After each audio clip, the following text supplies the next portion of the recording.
Well, so we seem to be entering this very weird twilight zone where the state is turning around and now starting to say that it can define accreditation of which organisations are accredited or not. And for example, one broadcaster recently made remarks about trans and the Treaty of Waitangi. Or in fact, it was basically stated that you couldn't be accredited unless you were in support of trans rights and the Treaty of Waitangi. Both of those things, by the way, I actually do support. I don't support the idea that accreditation is based upon what your media content is, and this is the whole thing where, as a basic lesson of civics, we are getting something very, very skewed, which is before the state, its job is to call the state into account or ask questions. The state doesn't get to question the media. That's not how it works. But this is how the dog has been, turned around. So moving forward to that is the Sean Plunkett from the platform. Again, another platform that I'm not particularly entrenched with, but they now turned around, Broadcasting Authority turned around and called out complaints and said, oh, we don't like what you're saying, you're making a complaint against the book, because this is an online, which is the first time that any complaint has ever been made against an online content provider. So now we have a situation where the state wants both its way. It will not give you accreditation if you don't believe what it's saying, but then it has the right to turn around and censor what you're saying. This is exceptionally dangerous material, and it's not about whether I like Sean Plunkett or whether I support trans issues or I support the Treaty of Waitangi. It's what's happening is the frustration is that if you also notice that the way it's been done, Treaty of Waitangi and trans, it's like, wait a minute, you're lockstepping the two issues in together. What you can actually support one thing and be against the other.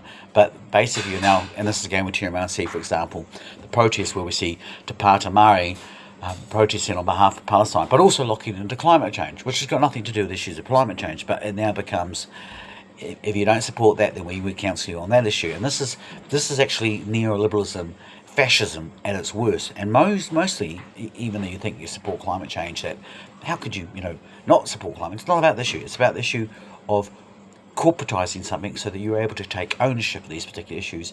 And that's the thing I keep saying. When you read between the environments, 9 times out of 10, the issues which the state, the deep state, is supporting, generally don't support. They end up hurting the very people they say they support. But what they're basically now doing is they're basically getting rid of the whole idea of a fourth arm that's job is to ask questions, and it doesn't necessarily always have to agree. I think we're in some very, very, very deep area, and unfortunately, a lot of our the nuance of people that are growing up without civics, they cannot get in the situation. It's not about supporting one movement or another. It's like you need to have clear checks and balance, and if you don't, then what you no longer have is you no longer have democracy. Same situation. We've got a lot of lawyers at the moment in Parliament, and I always struggle with that, because you're either a lawyer and you sign an oath to the bar, which is the judiciary, or you a legislative maker, in which case you are the executive.